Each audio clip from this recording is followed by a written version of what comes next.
한번 만들면 잘 바꾸지 않는다. 이게 완전하신 하나님께서 하시는 일이죠.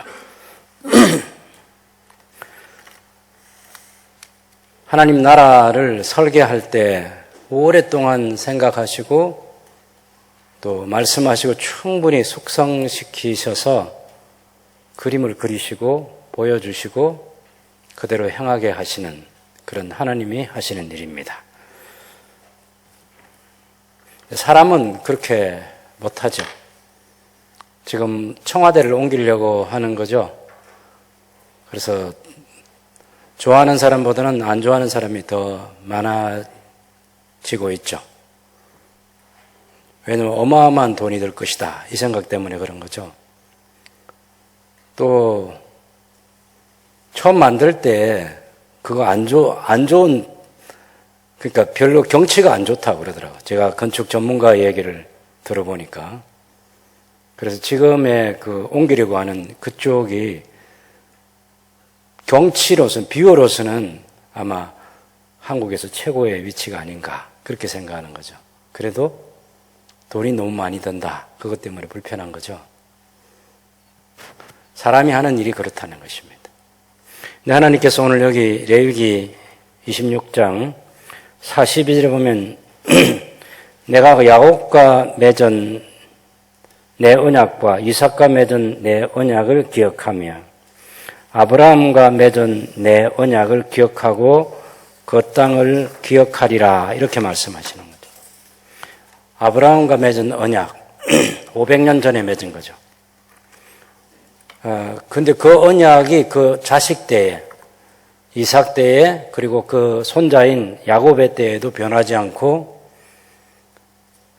야곱 이후에 지금 430년이 지나서 출애굽을 해가지고 그 언약이 구체화되도록 지금 그림을 그리셔서 하나님께서 보여주신 거죠. 그것이 너희가 내 말을 잘 듣고 순종하면 너희가 내 보배로운 소유된 백성이 되고 내게 제상나라가 되고 거룩한 백성이 되게 하겠다. 그렇게 해서 하나님께서 예라고 대답하는 이스라엘에게 언약의 조건으로 법을 주신 거죠. 그것이 십계명이고 그리고 삶에 여러 가지 적용해야 될 그런 세부적인 법들을 하나님께 주셨습니다. 이것이 출애굽기 19장에서 24장에 있는 시내산 언약 체계를 통해서 제상나라가 개국되는 역사가 있었습니다. 그 다음에 이제 지금 하나님께서 성막의 설계도와 함께 또 제상나라의 법을 주시는 거죠. 그게 레위기에 들어있는 소중한 법들입니다. 당연히 출애굽기 말씀과 레위기의 말씀이 연결되어 있는 거죠. 출애굽기 19장에서 24장은 언약을 체결해서 제상나라 개국을 선포하는 것이면 이제 25장은 언약 당사자인 여호와 하나님과 이스라엘 백성이 만날 수 있는 공간으로서 성막을 건립하라. 그래가지고 이제 40장까지 성막이 건립되고 그 성막에서 무엇을 할 거냐? 그럴 때 제사를 통해서 하나님과 언약 당사자인 하나님과 이스라엘이 더 깊은 만남의 교제를 가지고 계속해서 발전시켜 가자. 그런 제사법이 담겨 있는 거죠.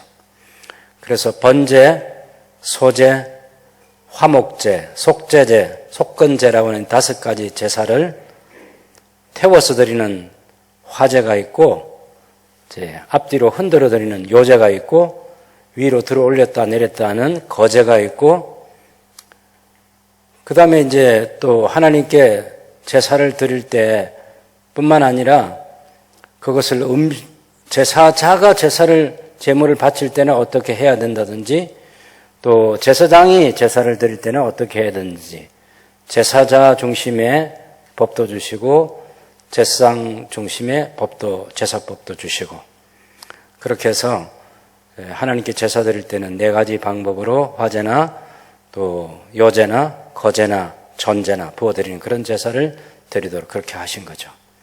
이게 복잡하냐? 복잡하지 않고 너무나 간단합니다. 그냥 우리는 처음 대하니까 복잡해 보여서 그렇지 제사한 사람도 간단하고 제사장도 그거 익숙하면 하나도 어렵지 않아요. 근데 그 말씀의 내용이 하나님과 하나님의 백성의 깊은 관계를 유지하는 데 필요한 법이다. 그것이 중요한 것이에요. 근데 5가지 제사에 대해서 레위기 1장부터 7장까지 얘기를 했어요. 그러고 나서 이제 8장에서 원래 출애굽기 28장, 29장에서 얘기한 대제사장 아론, 그럼 제사장 아론의 아들 4명의 아들에게 제사장으로 세우라 하는 그 말씀을 따라서 이제 제사장 위임식이 당연히 있는 거죠. 그래서 대제사장 위임식하고 제사장 위임식을 한 다음에 9장에서는 첫 번째 아론의 제사가 있었습니다. 그 제사를 하나님께서 기쁘게 받아주셨습니다. 왜냐하면 법대로 드린 제사이기 때문에 받아주신 거죠. 앞에 있는 수많은 법들이 제사법에 대한 그 7장까지 그 법이 있어도 만약 대제사장이나 제사장이 제사법을 따라서 하지 않으면 무효가 되는 거죠. 그래서 10장에 보면 나답과 아비후라는 아론의 2 아들이 하나님께서 허락하시지 않은 다른 불을 가지고 제사를 드리다가 하나님께서 그들을 치셨습니다. 그래서 즉사했습니다. 그 장례식이 너무나 엄정한 거죠. 울지 말라. 슬퍼하지 말아라. 하나님의 심판으로 죽은 이 2 제사장의 죽음을 슬퍼하거나 그 가족들 중에 누구라도 울어서는 안 된다. 그런 얘기죠. 아마 그런 장례식은 쉽지 않을 것입니다.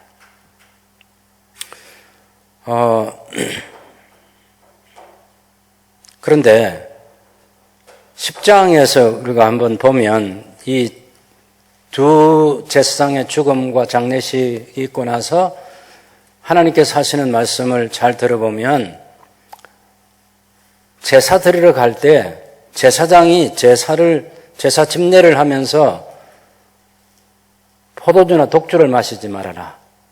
그래서 제사할 때 실수가 없도록 하라는 그런 말씀이 있어서 아마 나답과 아비후가 그런 것으로 실수했을 수도 있겠다. 그런 생각을 가집니다. 어쨌든 제사장과 제사장이 제대로 하나님이 받으시는 제사를 드리기 위해서 그런 것들을 일러주시는 거죠.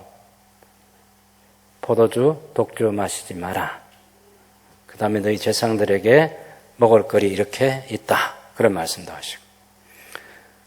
레위기 11장부터 보면 먹을 수 있는 음식과 먹을 수 없는 음식에 대해서도 얘기하고 그 다음에 12장에 가면 산후조리법에 대해서도 얘기하고 아들을 낳았을 때는 33일, 딸을 낳았을 때는 66일을 산모가 쉴 수 있는 그런 법도 주시고 그 다음에 13장, 14장에 보면 그 시대에 많이 생길 수 있는 오늘처럼 이렇게 환경이 깨끗하지 않잖아요. 그래서 피부병이 많이 생길 수 있기 때문에 악성 피부병이 걸렸을 때 어떻게 해야 한다든지 또 악성 곰팡이가 집이나 옷에 생겼을 때 어떻게 해야 된다든지 그런 것까지 다 일러주셨습니다. 그것을 함부로 진단하면 안 되는 것이 공동체에서 격리되어야 되고 많은 불편을 감수해야 되는 그 격리라는 그 고통이 있는 거죠. 지금도 코로나 때문에 격리된 사람들에게는 많은 고통이 있는 거죠. 그래서 그 격리시키기 전에 충분히 또 관찰해서 정말 악성 피부병일 때 격리시키도록 그렇게 하는 것이죠. 그다음에 그 격리된 다음에 다시 회복해서 공동체로 복귀할 때도 또 제사장이 잘 살펴서 또 살펴보고 해서 확실히 나았다. 그런 결론이 날 때 공동체에 다시 복귀시키는 그런 일들을 하라고 14장에 얘기하고 있습니다. 그래서 13장과 14장은 악성 피부병이 생겼을 때 어떻게 조처를 해야 되는지 그런 법도 충분히 일러주는 거죠. 본문이 아주 깁니다. 길다는 것은 그만큼 중요하다는 얘기예요. 15장에는 남자나 여자가 자기의 하나님께 주신 성을 건강하게 관리해서 건강하도록 하라고. 16장에는 7월 10일 날 딱 1년에 한 번 드릴 수 있는 속죄일에 대해서 속죄제사에 대해서 대제사장이 자기를 위해서 속죄 제사를 먼저 하고 또 백성들을 위해서 속죄 제사를 드리라. 16장에. 그래서 우리가 여러분 이 16장 한번 펴보실래요? 16장부터 펴보면 사사기 1장부터 16장까지를 이렇게 분류하는 레위기를 분류하는 여러 사람들의 견해가 있는데 그걸 이렇게 분류하는 사람들이 있습니다. 1장부터 16장까지는 죄인이 어떻게 하나님 앞에 설 수 있는가, 죄인이 어떻게 하나님 앞에 나아갈 수 있는가, 그것을 하나님께서 가르쳐 보여주신 법이다라는 것이고, 17장부터는 어떻게 하나님을 만난 하나님의 백성들, 하나님께로부터 죄 용서받은 하나님의 백성들이 하나님 앞에서 그리고 이웃과의 관계 속에서 어떻게 살아가야 되는가, 그것을 강조하고 있는 내용이 17장부터 27장까지의 이야기입니다. 이것을 다르게 말하면 구별된 백성, 구별된 신자로서의 삶을 살아야 된다, 그런 얘기예요. 여러분 19장 한번 2절을 보실까요?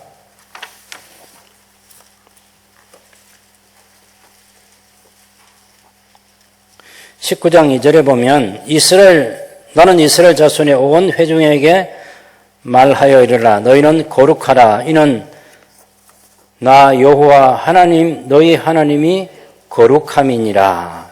거룩에 대한 얘기를 하는 거죠. 그 거룩을 또 다르게 표현하면 9절 말씀부터 19장 9절 말씀도 보면 너희가 너희의 땅에서 곡식을 거둘 때에 이는 반 모퉁이까지 다 거두지 말고 내 떨어진 이삭도 줍지 말고 내 포도원의 열매를 다 따지 말며 내 포도원에 떨어진 열매도 줍지 말고 가난한 사람과 거류민을 위하여 버려두라. 나는 너희의 하나님 여호와니라. 이웃사랑입니다. 그 뒤에 나오는 도둑질도 하지 말라든지 속이지 말라든지 그런 것도 다 이웃사랑이죠. 이것이 거룩이고 거룩과 사랑이 구별되지 떨어지지 않는다는 것입니다. 20장에 오면 또 사형에 해당되는 여러 가지 범죄에 대해서 이건 언약 공동체에 있어서는 안 되는 그런 사형에 해당하는 죄에 대해서 얘기하고 있습니다. 21장에 오면 또 제사장의 정결 규례에 대해서 얘기하고 있습니다. 거기 20장 여러분 20장 26절 한번 보실까요?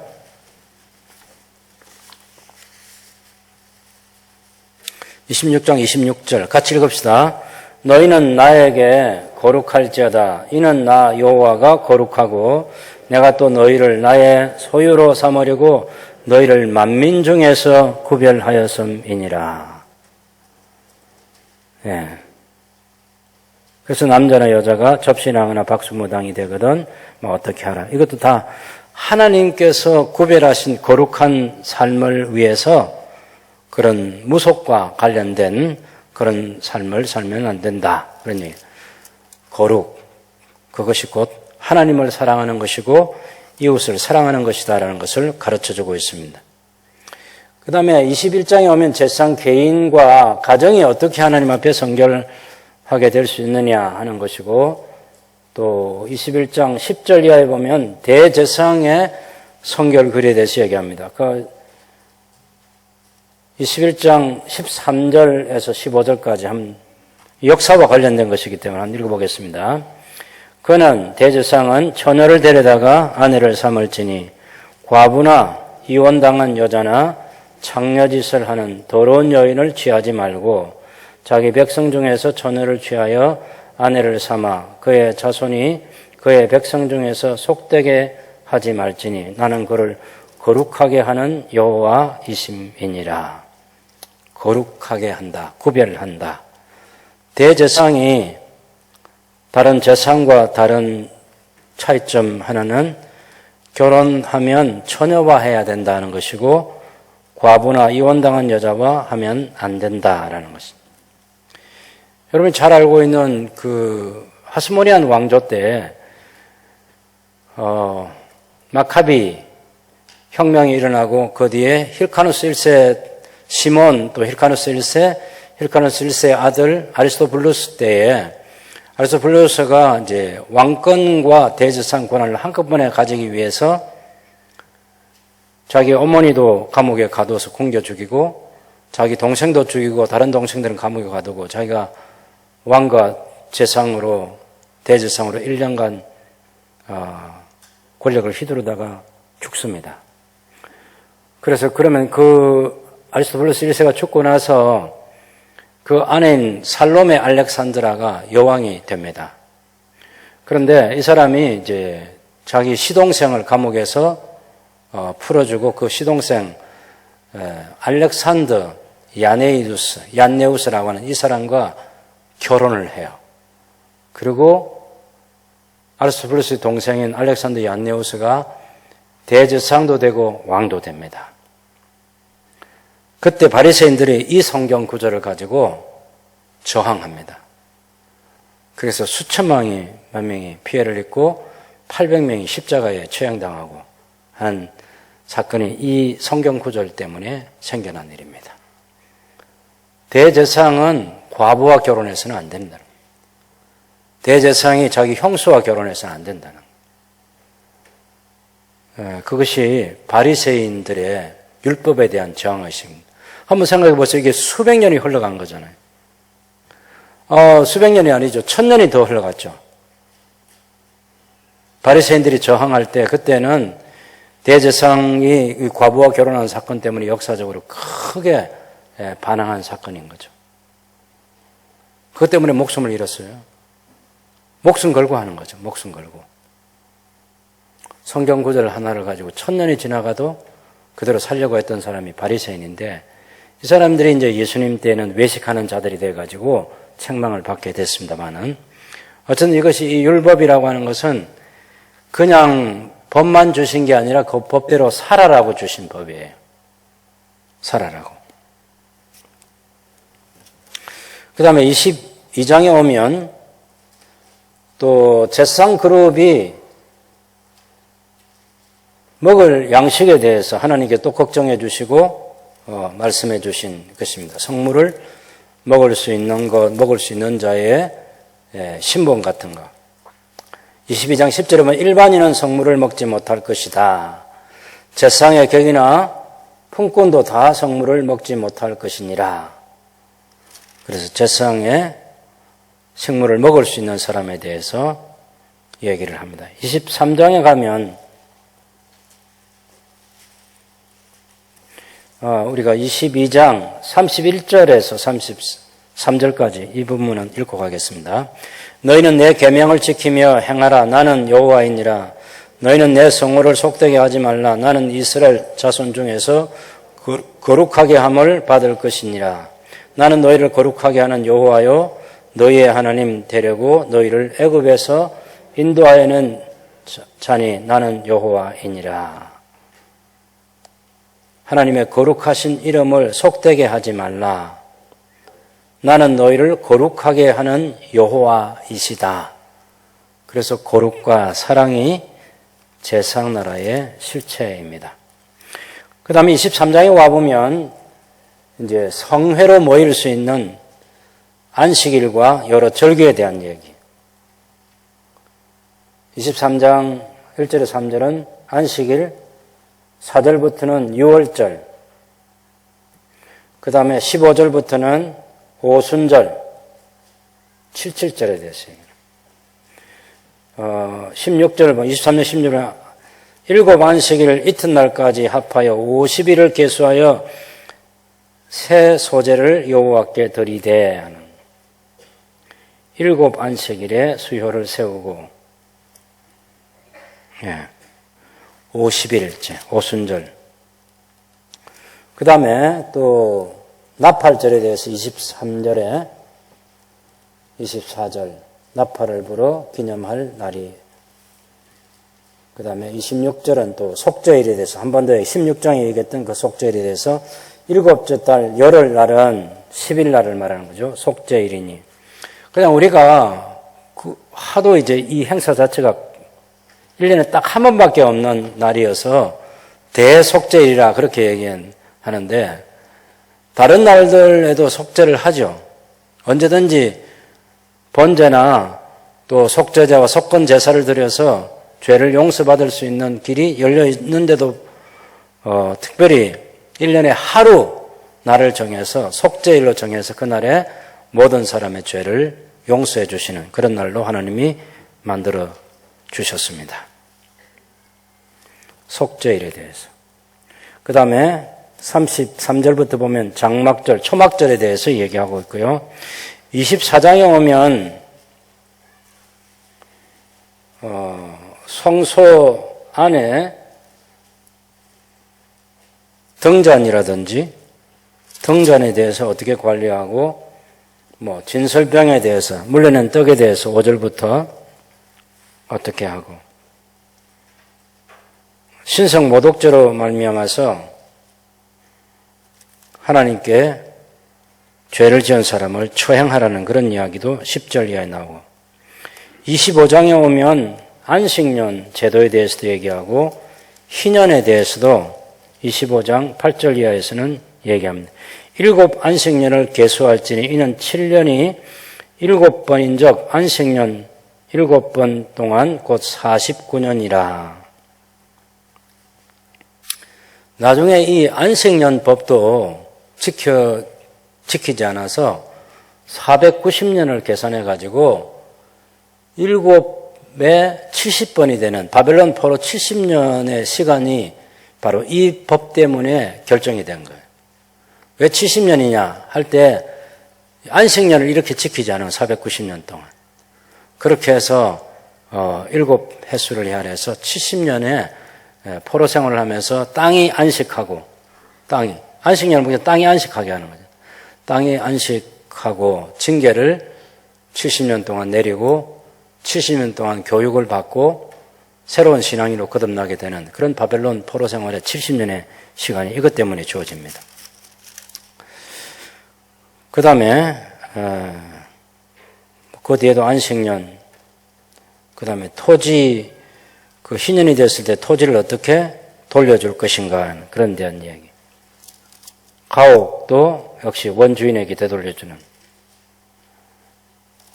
가난한 동족에 대해서 어떻게 하라고 25장 35절 보시면 내 형제가 가난하게 되어 빈손으로 내 곁에 있거든 너는 그를 도와 거류민이나 동거인처럼 너와 함께 생활하게 하되 너는 그에게 이자를 받지 말고 내 하나님을 경외하며 내 형제로 너와 함께 생활하게 할 것인적 하는 얘기. 그 다음에 이제 26장은 우리가 본문을 아까 다 읽었습니다. 다 읽어서 규례와 계명, 규례와 법도를 준행하면 복을 받고 준행하지 않으면 저주를 받는다. 그렇게 얘기를 하고 맨 마지막에 가서 46절에 보면 이것은 여호와께서 시내산에서 당신과 이스라엘 자손 사이에 모세를 통하여 세우신 규례와 법도와 율법이니라. 그래서 시내산 언약의 법이 출애굽기도 있죠. 그죠? 출애굽기 20장, 21장, 22장, 23장에도 법이 있고 또 이 레위기에도 제사법부터 이게 다 법인 거죠. 나중에 민수기 가면 또 법이 있고 신명기 가도 또 법이 있고 그래서 모세오경을 율법이라고 말하는 것은 그것 때문에 법이 계속해서 있어요. 법이. 이 전체를 묶어서 율법 토라라고 그렇게 말하는 거예요. 어쨌든 시내산 언약 체계를 하면서 법을 하나님께서 먼저 주셨고 그 뒤에 좀 더 구체적으로 제사법과 관련된 그리고 하나님의 백성들이 하나님께 어떻게 하면 나아갈 수 있는가 16장까지 17장부터는 어떻게 하면 하나님을 경험한 하나님의 백성이 하나님께 죄 용서받은 하나님의 백성들이 하나님 앞에서 이웃과의 관계 속에서 어떻게 살아야 하느냐 하는 문제를 충분히 얘기하는 거죠. 27장에 오면 여기는 이제 그 서원에 관해서 하나님 앞에 헌신하고자 하는 사람들이 연령대에 따라서 몇 살부터 몇 살까지 어떻게 헌신하고 그럼 그것을 돈으로 환산해가지고 어떻게 하라 그런 얘기죠. 예를 들면 27장 2절에 이스라엘 자손에게 말하여 이르다 만일 어떤 사람이 사람의 값을 여호와께 드리기로 분명히 서원하였으면 너는 그 값을 정할지니 정한 값은 20살로부터 60살까지는 남자면 성소의 세겔로 은 50세겔로 하고 여자면 그 값을 30세겔로 하고 또 5살부터 20살까지 남자는 20세겔로 하고 10세겔로 하고 여자면 10세겔로 하고 1개월부터 5살까지는 남자는 5세겔 여자는 3세겔 또 7절에 보면 60살 이상은 남자는 15세겔 여자는 10세겔로 하라. 그렇게 해서 이 어느 나이대가 제일 값이 많이 나가는지 이 얘기까지 다 해주시는 거죠. 이 얘기를 하는 것은 너는 얼마짜리다 이걸 구분하라는 얘기가 아니고 자기에게 주어진 가장 건강하고 좋은 시기에 하나님께 자신을 들여서 헌신하는 삶을 살아라. 그런 얘기를 해주고 싶어 하는 거죠. 이 소원법에 대해서 계속 얘기하고 있는데 여기서 이제 이 소원법과 관련해서 얘기할 때 특별히 인신제사 같은 것은 사람은 돈으로 환산해서 드리는 것이지 사람을 직접 하나님께 드리는 게 아니에요. 이 법을 모르는 입다가 자기가 전쟁터에서 승리하고 돌아오면 제일 첫 번째 맞이하는 사람을 하나님께 드리겠다. 그래가지고 자기 딸이 공경에 처하게 됐죠. 그것 때문에 아버지는 말할 것도 없고 또 딸과 딸 친구들, 그 동네 공동체, 집안, 이스라엘 언약 공동체 안에 큰 슬픈 일이 발생한 거죠. 그 소원 또한 잘못된 소원인 거죠. 잘못된 소원은 어떻게 해야죠? 소원을 했으면 무조건 지켜라 이런 말 들어보셨죠? 소원 자체가 하나님의 법에 맞지 않아요. 이 소원이 입다의 소원은 소원 자체가 하나님의 법을 업신여긴 그런 소원이에요. 그건 소원이 성립되는 게 아니에요. 지키면 안 되는 거예요. 그런 소원은. 소원법을 몰라서 그리고 잘못 소원해서 그걸 회개해야 되는 거죠. 잘못된 소원까지 소원 자체가 중요해서 지키라. 이건 말이 안 되는 거죠. 그건 안 되는 거예요.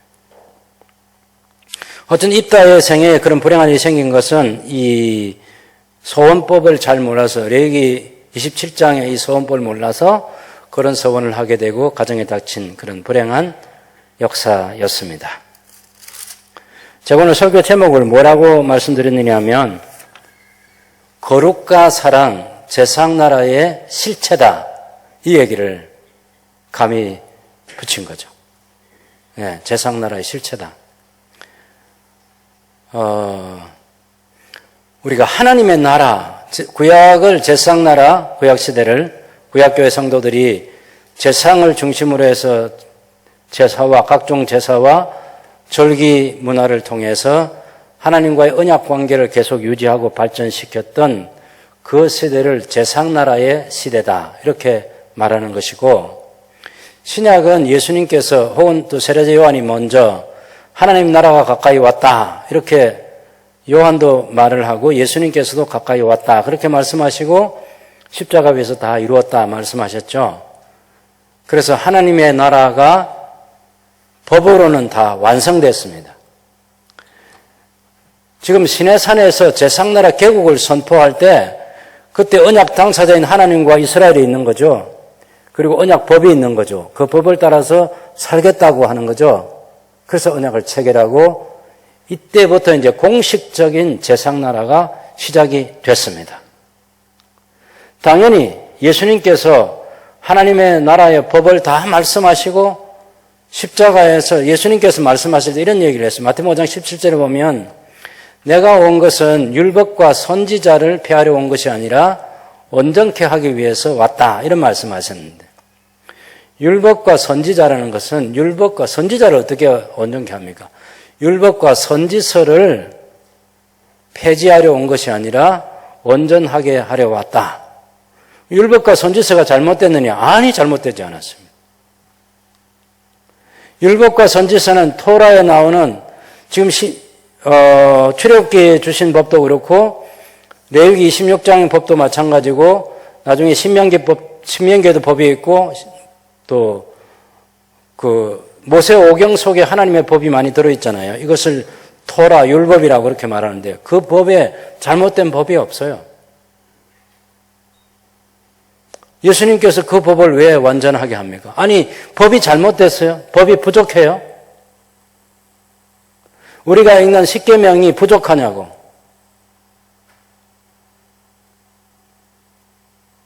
선지서가 왜 예수님께서 선지서를 온전케 하려고 오셨다 그렇게 말씀했죠? 선지서가 뭡니까? 선지서가. 자, 보세요. 출애굽기와 레위기와 민수기와 신명기에 하나님의 법이 있어요.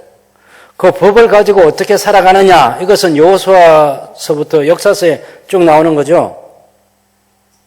여호수아서, 사사기, 룻기, 사무엘상하, 열왕기상하, 역대상하, 그거 다 역사서라고 소위 하는 거죠. 거기는 이 하나님의 법을 가지고 그 시대 사람들이, 왕과 백성들이 어떻게 살았느냐, 이걸 얘기해 주는 거죠. 선지서는 선자들이 하나님의 언약 백성들이 살기로 한 그 법을 가지고 왜 살겠다고 하나님께 언약을 했는데도 왜 언약법대로 살지 않았냐? 책망하는 거죠. 그리고 계속 이대로 살면 하나님의 심판이 있을 것이다. 그 심판의 내용이 다른 게 아니고 흉년이 될 것이다. 전염병에 있을 것이다. 그 다음에 외국 나라의 침략을 받을 것이다. 그런 얘기인 거죠. 그게 다 어디 있어요? 레위기에 있어요. 그래서 언약법을 따라서 왜 살지 못했냐 하는 것 가지고 책망하는 것이고, 언약법대로 계속해서 살지 않기 때문에 하나님의 무서운 심판, 나라가 멸망하는 데까지 갈 것이다. 경고하는 것이고, 그것이 끝이 아니라 그런데도 하나님께서는 당신의 백성들을 긍휼히 여기시고 사랑으로 품으셔서 다시 회복시켜 주실 것이다. 그 얘기하는 게 선지서예요. 그러면 예수님께서 율법과 선지서를 잘못된 율법과 잘못된 선지서가 아닌데 왜 온전케 한다고 말씀하셨냐? 그건 역사에 랍비들 가운데서 두 학파가 있어요. 샴마이 학파하고 힐렐 학파가 있는데 이 두 학파가 율법 하나를 두고 해석을 다르게 하는 거 있잖아요. 예를 들면 안식일을 거룩히 지키라는데 어떤 사람은 안식일을 지키는 가운데 이런 것은 할 수 있다. 아무 일도 안 하는 게 아니라 이런 일을 할 수 있다고 얘기하는 그런 학파도 있고, 어떤 학파는 안식일날 무엇이든지 하면 안 된다. 그렇게 해서 밀 이삭을 잘라먹은 그것도 안식일을 범한 것이고 그것도 사형에 해당된다. 이렇게 해석하는 사람도 있는 거죠. 그런가 하면 어떤 학파는 이혼에 대해서 얘기할 때도 엄연한 연고 외에는 이혼을 하면 안 된다. 그렇게 아주 딱 그 말씀만 가지고 그 잣대를 가지고 이혼 문제를 얘기하는 사람이 있는가 하면 어떤 학파는 아니다. 그보다 더 고통스러운 많은 일들이 있어서 이런 경우에도 이혼할 수 있다. 율법과 선지서를 해석을 잘못하는 거예요. 해석을 잘못하고 적용을 잘못하는 거예요. 예수님께서 오셔서 어떤 때는 이쪽 사람이 말하는 대로 안식일을 지켜야 된다. 아무것도 안 하는 게 아니라 병든 자들을 고치고 선한 일을 할 수 있고 그런 거 있잖아요. 또 결혼에 대해서는 너무 쉽게 이혼을 이런저런 방법 핑계를 대가지고 하는 사람들 향해서는 아니, 창조주께서 본래 만드실 때 둘을 만들어서 하나가 되게 하시고 이것이 하나님의 뜻인데 이 본래대로 해야지 엄연한 연고 외에 헤어지면 안 된다. 그렇게 또 어떤 때는 예수님이 그쪽 학파 편을 들어주신 거죠.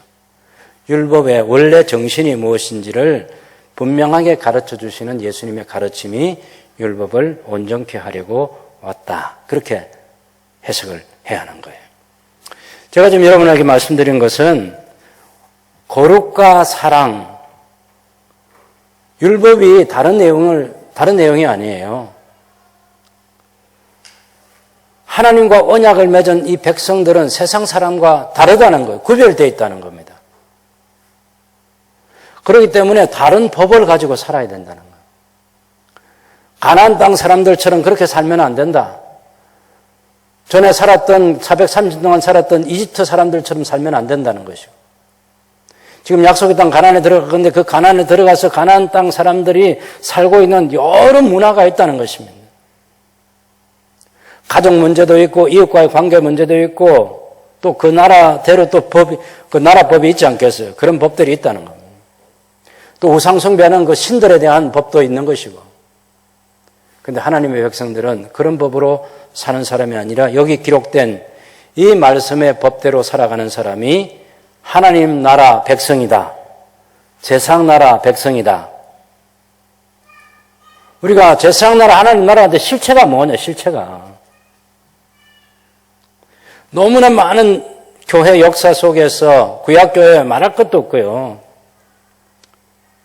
구약교회도 여러분 하스모니안 왕조가 그 왕과 제사장이 대제사장이 함께 하면서 또 자기들이 아론의 자손이 아닌데 대제사장이 자기들 스스로 대제사장이 되고 하는 이 역사 자체가 잘못된 역사인 거죠.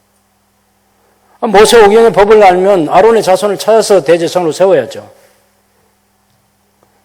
또 바벨론 포로에서 돌아온 이후로는 왕국에 대한 얘기가, 왕국을 세우라는 얘기가 아니잖아요.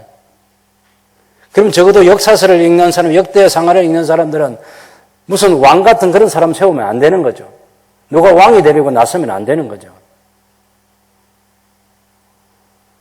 그런데 결국은 하나님 말씀을 가볍게 생각하고 그 말씀대로 살지 않아서 많은 사람들을 불행하게 만든 것이 구약교회이고, 구약교회가 제사장나라 실체를 법을 가지고 이 법대로 사는 것이 제사장나라이다. 이걸 딱 한 손에 쥐어야 되는데 손에 쥐지 못한 거예요. 신약의 교회도 마찬가지. 하나님의 나라, 뭐가 하나님의 나라예요? 구약에 있는 이 제사장나라의 법, 어느 법이라도 신약에서 하나님의 나라 법에 대해서 예수님께서 말씀하신 산상보훈이라고 하는 마태복음 5장, 6장, 7장에서 이 제사장나라의 이 법이 사라진 게 하나도 없습니다.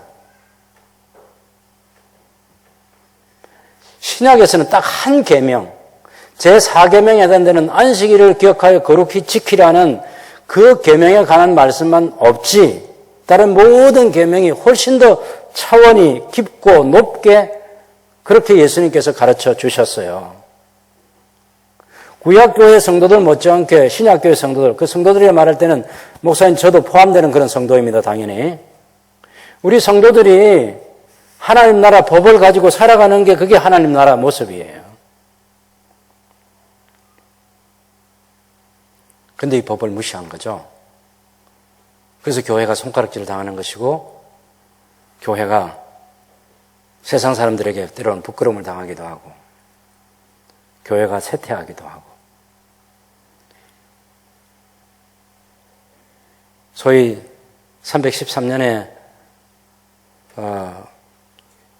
기독교가 종교의 하나로 인정받고 390년 데오도시우스 황제에 의해서 국교가 되고 나서 그러면 좋아졌냐? 기독교가 국교가 되면 좋겠냐 하는 거예요. 기독교가. 여러분 정말 웃기는 일이 있어요. 로마 천주교회가 교황청을 만들었잖아요. 그래서 각국의 대사를 파견해요. 그걸 교회가 또 본받아가지고 교회도 무슨 기독청을 만든대. 미국에서 뭐 허락을 받았다는 얘기도 제가 들었습니다만은. 아니 그래서 교회가 권력을 갖자는 거예요. 제사장나라 하나님의 나라라는 것은 그 법을 가지고 살아가는 게 그 나라의 실체입니다. 기독교가 종교로 인정받지 못해도 괜찮아요. 구약과 신약 성경 66권 성경 한 권을 들고 제국시대를 살아냈던 그 성도들 보십시오. 초대교회 사람들 그들의 삶을 보라고. 그게 하나님의 나라예요. 그게 하나님의 나라를 보여주는 삶의 모습이라고.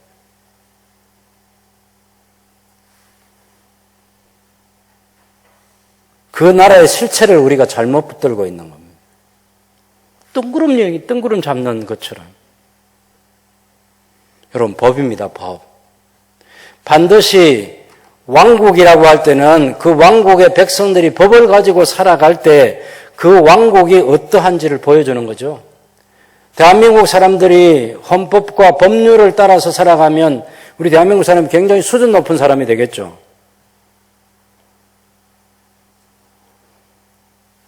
구약시대 교회와 신약시대 교회가 하나님의 법을 따라서 살아가면 세상 모든 사람들이 우리를 보는 그런 수준 높은 하나님 나라 백성이 되는 거죠.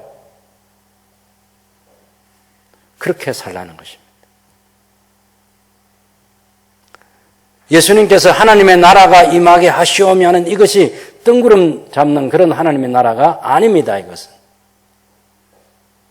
왕이신 하나님께서 다스리시는 왕의 백성들을 다스릴 때 왕의 백성들이 불편하고 거북스럽고 힘들고 고통스러운 것이 아니라 마음에 평화가 있고 기쁨이 있고 섬김이 있고 즐거움이 있고 나눔이 있고 행복이 있는 그런 나라인 거죠.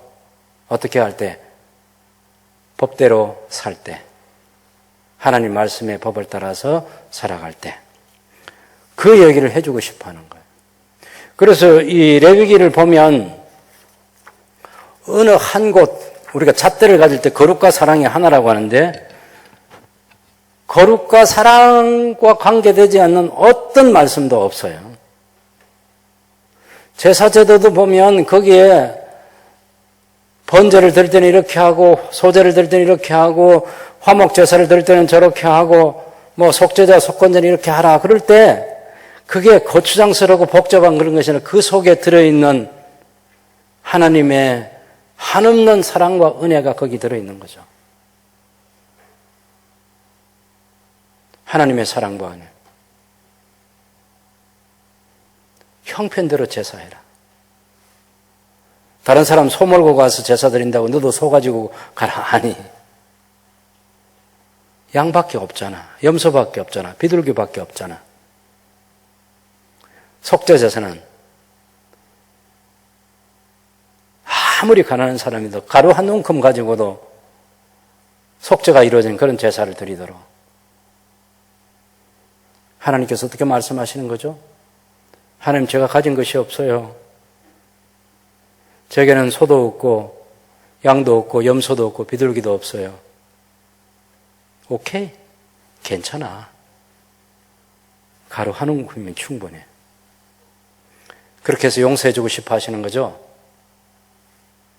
하나님의 사랑입니다.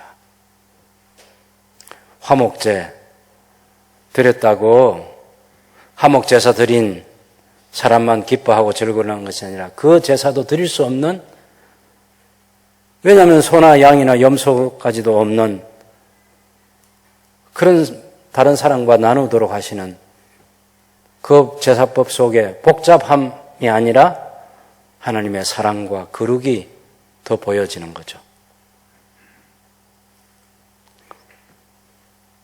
제사자 중심의 법에서나 제상 중심의 법을 말할 때도 제상으로 살아가는 아론과 그 아들들에 대한 먹거리까지 아주 제대로 챙겨주시는 하나님을 보시나요? 소대로 곡식을 가져올 때 그 가져온 곡식 가지고 소대를 드리는데 딱 양이 정해져 있어요. 남는 것은 제상의 몫이 되는 거예요. 그럼 집에서부터 가져올 때 생각을 하겠죠. 하나님께 드려질 것만큼만 가져갈까? 아니면 좀 더 가져갈까? 당연히 하나님께서 기대하시는 마음이 무엇인지 헤아리는 거죠. 우리를 위해서 제사장으로 살아주는 아론과 그 아들들을 위해서 내가 제사 제물로 하나님께 내 재물이 드려지고도 남겨서 드리고 싶은 그런 마음이 생기도록 하는 게 그게 제상나라 법인 거죠. 여러분 한번 10장 보십시다. 10장 보시면요.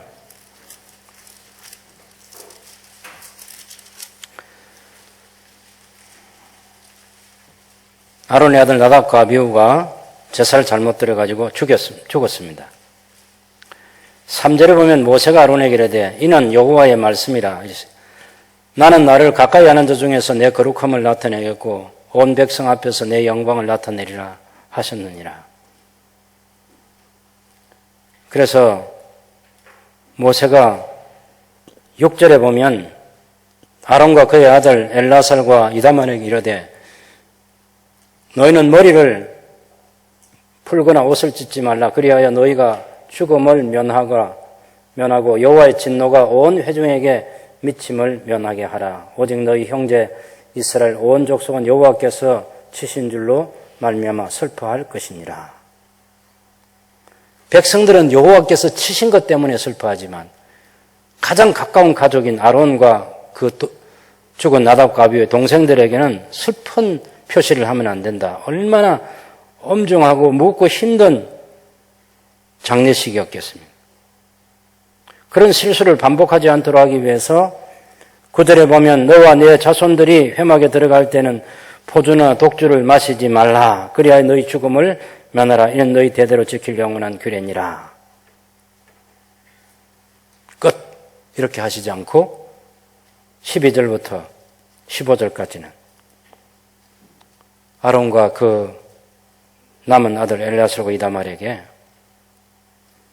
너희 제사상으로 수고하고 나서 너희의 먹을거리 화제물 중 소재와 남은 것은 지극히 거룩하니 너희는 그것을 취하여 누룩을 넣지 말고 제단 곁에서 먹으라. 그다음에 13절에도 보면 네 소득과 네 아들들의 소득인적 너희는 그것을 거룩한 곳에서 먹으라.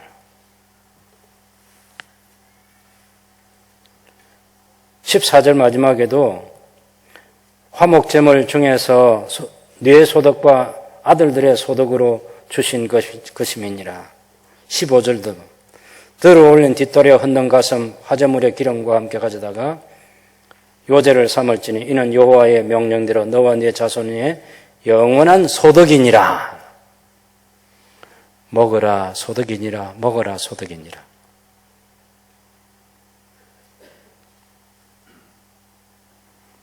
이 음식 먹으면서 대제사장 아론과 나답과 아비후의 형제들인 엘라살과 이다말이 형 생각하면서 눈물 흘리는 거죠. 하나님께서 이처럼 사랑해 주시는구나.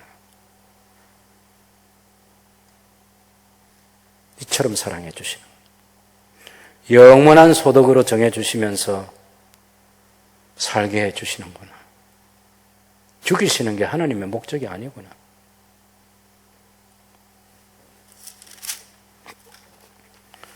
그렇게 해서 11장에 오면 좀 더 정결한 것, 부정한 것 나누어가지고 이스라엘이 이스라엘 되게 하는 거죠. 이것은 사도행전 10장 보면 이제 그 베드로가 기도할 때 하늘에서 내려온 보자기 가지고 해석해야 되는 거죠. 여기 11장의 먹거리는 지금에 와서 논쟁하면 안 되는 거 알죠? 그것은 유대인과 이스라엘을 구분하기 위해서 그렇게 해서 만들어 놓은 법인 거지, 음식물 규례에 대해서 이 법을 지키는 사람은 이스라엘이고 이 법대로 안 살아도 되는 사람들은 이방인들이고, 그렇게 해서 1500년을 내려가게 하셔서 예수님께서 오신 이후로는 이방인들도 하나님 나라 백성이 될 수 있는 길을 열어놓으시고 이제는 음식 규례에 대한 것을 하나님께서 철회하시는 거죠. 그것이 하나님의 사랑입니다. 하나님의 거룩과 하나님의 사랑. 그 뒤에 나오는 모든 법들이 다 그렇습니다. 다 하나님의 사랑, 하나님의 거룩, 어느 걸 하나든지. 이것이 제사장나라의 실체라는 것입니다. 그래서 여러분 26장 한번 정리를 하고 마치겠습니다. 26장 한번 보시죠.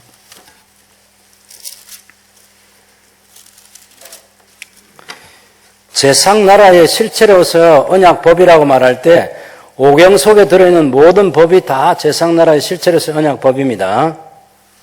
물론 좁게 하면 20장에서 23장 출애굽기 또 레위기에 있는 이 법들, 시내산에서 지금 하나님께서 말씀하신 이 규례와 명령과 법도 이것을 얘기해야 되는데, 이 법을 말할 때 첫 번째는 세 가지 기본 율법에 대해서 딱 요약해서 얘기하는 게 26장 1절에서 2절입니다. 1절에 보면 우상을 만들어 섬기지 말아라, 그렇게 얘기하는 거죠. 우상을 만들어 섬기지 말아라. 그 다음에 2절에 오면 너희는 내 안식일을 지키라 하는 것이고, 두 번째는, 세 번째는 여호와의 성소를 경외하라, 공경하라. 이 세 가지가 기본적으로 살아야 했어요. 하나님은 신이시기 때문에, 하나님만 유일한 신이기 때문에 어떤 형상도 만들어서는 안 된다. 그래서 가난한 사람들이 다 지키고 있는 그 우상들은 다 잘못된 것이니 그것을 버리라는 것이고, 그것을 정기적으로 하기 위해서 안식일을 꼭 지키라 하는 그런 얘기고, 하나님께 택하신 곳인 성소에서 하나님을 경외하라, 그 얘기를 해 주신 거죠. 그런 다음에 하나님의 규례와 계명을 준행하는 자에 대한 축복을 3절에서 26장 3절에서 15절까지 13절까지 하는 거죠. 우선 첫 번째, 이 규례와 계명을 준행하면 3절에서 철 따라 비를 주고 곡식을 거두게, 제때에 거두게 해주고, 농작물이죠. 포도라든지. 그 다음에 그것이 3절에서 5절까지 비와 풍족한 추수를 하나님이 주시겠다. 예, 경제에 대해서, 먹거리에 대해서 책임져 주시는 거죠. 그 다음에 6절에서 10절까지 보면 그 땅에 평화를 주겠다 하는 것이고, 지금 러시아와 우크라이나가 전쟁 중에 있는데 두 나라 다 러시아 정교회라는 종교를 가지고 있는 거죠. 당연히 이런 상황에서는 정교회 지도자들이 전쟁 끝내야 된다고 얘기해야 되는 거죠. 러시아 정교회가 그 나라의 국교입니다, 국교. 러시아가요. 당연히 거기 최고의 지도자들이 있잖아요. 전쟁하는 게 하나님의 뜻 아닙니다. 푸틴에게 얘기를 해야죠. 예. 하나님의 나라는 사랑과 나눔과 평화가 있는 곳입니다. 이 성경 가지고 얘기해야 되는 거죠. 한마디도 못하죠. 정치와 종교가 결탁이 되어 있는 거죠. 그리고 정치는 절대로 종교를 안 도와줍니다. 보호해 주는 척하지만 정치적인 목적을 달성하기 위해서 종교를 이용할 뿐이에요. 자, 평화. 국방에 대해서 7절에 보면 너희 원수들을 쫓는데 5이 100을 쫓고 100이 만을 쫓는, 기드온 시대의 300명의 용사와 미디안 군대와의 싸움에서 이것이 확정된 거죠. 확실히 보여준 증거 중에 하나입니다. 그리고 9절에 보면 내가 너희를 돌보아 너희를 번성하게 하고 너희를 창대하게 할 것이며 내가 너희와 함께 할 내 언약을 이행하리라. 그래서 묵은 곡식을 먹다가 새 곡식을 만나게 된다. 묵은 곡식 치우는 거죠. 새 곡식 때문에 묵은 곡식 치운다. 아직도 보릿고개 걱정할 필요가 없이 살아갈 수 있다. 그 얘기를 지금 해주는 거죠. 그 다음에 12절에 보면 나는 너희 중에서 행하여 너희의 하나님이 되고 너희는 내 백성이 될 것이라. 이게 언약의 내용인 거죠. 아브라함과 언약을 체결할 때나, 그리고 지금 시내산에서 모세를 중재자라 해가지고 체결할 때 똑같은 내용인 거죠.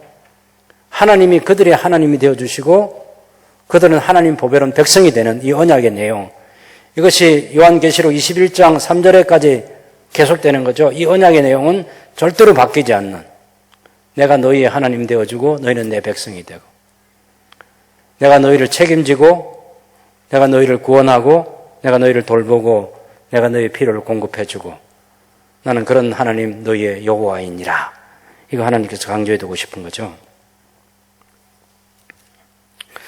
그 다음에 이제 14절부터는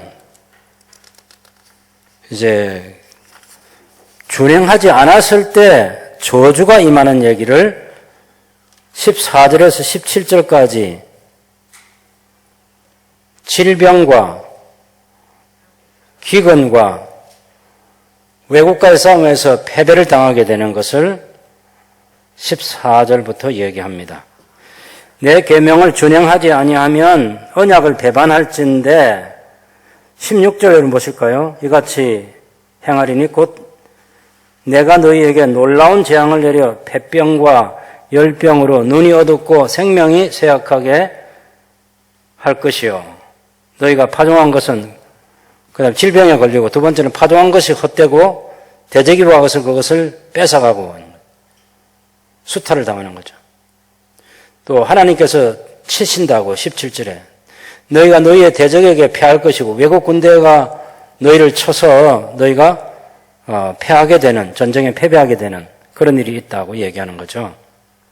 이것이 이제 이 기본적인 저주가 계속 반복됩니다.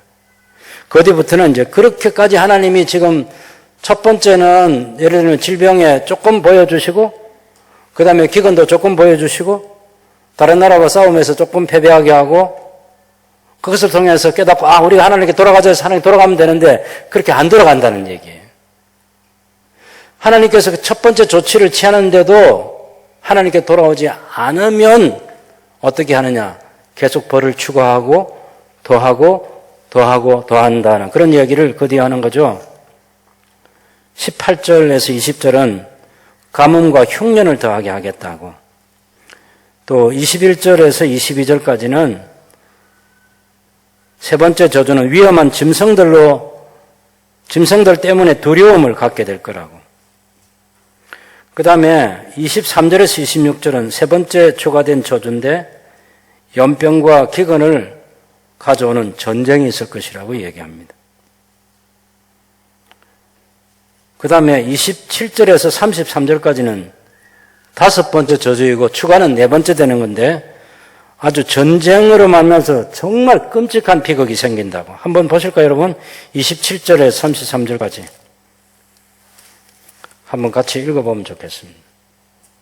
27절 너희가 이같이 될지라도 내게 청종하지 아니하고 내게 대항할진대 내가 진노로 너희에게 대항하여 너희의 죄로 말미암아 7배나 더 징벌하리니 너희가 아들의 살을 먹을 것이요 딸의 살을 먹을 것이며 내가 너희의 산당들을 헐며 너희의 분향단들을 부수고 너희의 시체들을 부서진 우상들 앞에 던지고 내 마음이 너희를 싫어할 것이며 내가 너희의 성읍을 황폐하게 하고 너희의 성소들을 황량하게 할 것이요 너희의 향기로운 냄새를 내가 흠양하지 아니하고 그 땅을 황무하게 하리니 거기 거주하는 너희의 원수들이 그것으로 말미암아 놀랄 것이며 내가 너희를 여러 민족 중에 흩을 것이요 내가 칼을 펴 너희를 따르게 하리니 너희의 땅에 황무하여 너희의 성읍이 황폐하리라.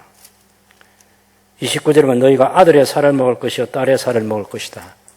이것이 이제 예루살렘이 포위당해가지고 실제로 자기 아들, 딸을 삶아 먹는 그런 일이 생겨났죠. 언약적 저주가 임했습니다. 네 번째까지 경고해도 안 돼서 다섯 번째는 이런 일이 생기게 된다까지 경고하는 거죠. 그리고 34절에서 39절을 보면 이 재앙의 최종적인 결과는 외국의 포로로 잡혀가게 된다. 그 얘기를 하고 있습니다. 그것이 끝이 아니죠. 40절에서 45절을 보시면요. 하나님께서 그들의 하나님을 거스른 잘못으로 자기의 죄악과 그들의 조상의 죄악을 자복하고 그들이 내게 대항함으로 나도 그들에게 대항하여 내가 그들의 원수들의 땅으로 끌어갔음을 깨닫고 그 할례받지 아니한 그들의 마음이 낮아져서 그들의 죄악의 형벌을 기쁘게 받으면 하나님 주신 벌을 기쁘게 받고 회개하면 하나님께서 돌아오게 해주신다는 거죠. 42절에 야곱과 이삭과 아브라함과 맺은 언약을 기억하고 그 땅을 기억하고 그래서 하나님께서 회복시켜 주신다. 바벨론 70년 포로를 끝내고 돌아오게 되는 것이 결국 이 레위기의 이 말씀 때문에 돌아오는 거죠. 잘못했어요. 그리고 하나님께서 회복시켜 주시는 거예요. 왜? 하나님이 저들이 하나님이 되시고 저들은 하나님의 보배로운 백성이기 때문에 이 언약의 말씀을 예레미야 선지자가 붙들고 예레미야 애가에 보면 시체가 도미를 이루고 있던 바벨론에 의해서 예루살렘이 멸망당했을 때 그 시체를 매장해 줄 사람도 없는 그런 처참한 광경을 바라보면서 창자가 끊어질 듯한 아픔을 가지고 울면서 기도하다가 그래도 소망이 있으면 하나님께서 다 진멸하지 아니하셨고 하나님의 긍휼이 무궁하심으로 하나님의 긍휼, 하나님의 인애가 무궁하심으로 날마다 아침마다 주시는 새로운 하나님의 은혜가 있다고 찬송을 부르게 되는 것이 이 회복의 말씀 때문에 그런 거죠. 성경과 역사가 우리에게 무엇을 가르쳐 줍니까? 우리가 죄인이라는 거예요. 우리가 연약하다는 것이고 경고의 말씀에도 불구하고 넘어진다는 것이고 끝내 우리를 세워주시는 것은 하나님의 은혜와 사랑이라는 것입니다. 그런데 그 은혜와 사랑 때문에 아무렇게나 살아도 된다는 것이 아니라 우리에게는 계속해서 삶의 성실함과 책임을 요구하는 거죠. 너희가 하나님 보배로운 백성이니까 언약의 법을 따라 살아야 된다. 그 법을 따라서 사는 것만이 제사장나라의 실체이고 그 법을 따라 사는 것만이 하나님 나라의 실체의 모습이다. 그것을 역사 속에서 이루어야 된다고 우리에게 책임을 더 무겁게 가지도록 하나님께서 우리를 격려해 주시는 거죠. 법이 무섭다 그게 아니라 거룩과 사랑이 여기 담겨 있구나. 하나님 부족하지만 법대로 또 살아보도록 노력하겠습니다. 그렇게 살 수 있도록 도와주십시오. 하나님의 그 한없는 긍휼과 자비를 의지하고 새 삶을 시작하는 저와 여러분이 될 수 있기를 바랍니다.